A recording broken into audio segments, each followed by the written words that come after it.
मित्रांनो, आज सकाळीच आम्ही दोघं शेतात गेलो होतो. कशासाठी माहिती? एकदम ताजी आणि रसरशीत कांद्याची पात आणायला.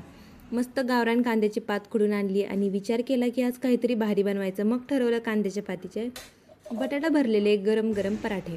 पराठा चविष्ट होण्यासाठी आपण त्यात वापरली आहे लाल मिरची, भरपूर लसूण आणि आल्याची चटपटीत पेस्ट. चव तर अशी की बघूनच तोंडाला पाणी सुटेल.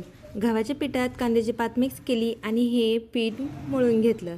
आता आतमध्ये मस्त बटाट्याची भाजी जास्त प्रमाणात भरली. पराठा जेवढा जाड आणि भरलेला तेवढीच त्याची मजा जास्त.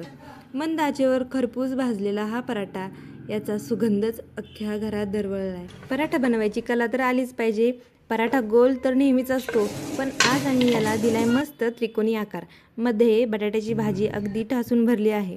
असा त्रिकोणी पराठा दिसायला भारी आणि खाताना प्रत्येक कोपऱ्यात बटाटा लागतो.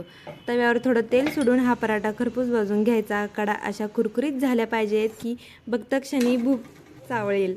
जॉबला जाण्याचा घाईत असलो तरी नशिबात असा नाश्ता असेल तर दिवस एकदम गोड जातो. हा पहा, तयार झाला आपला गरम गरम त्रिकोणी पराठा, सोबत थंडगार दही, चटपटीत लोणचं आणि ताजी काकडी.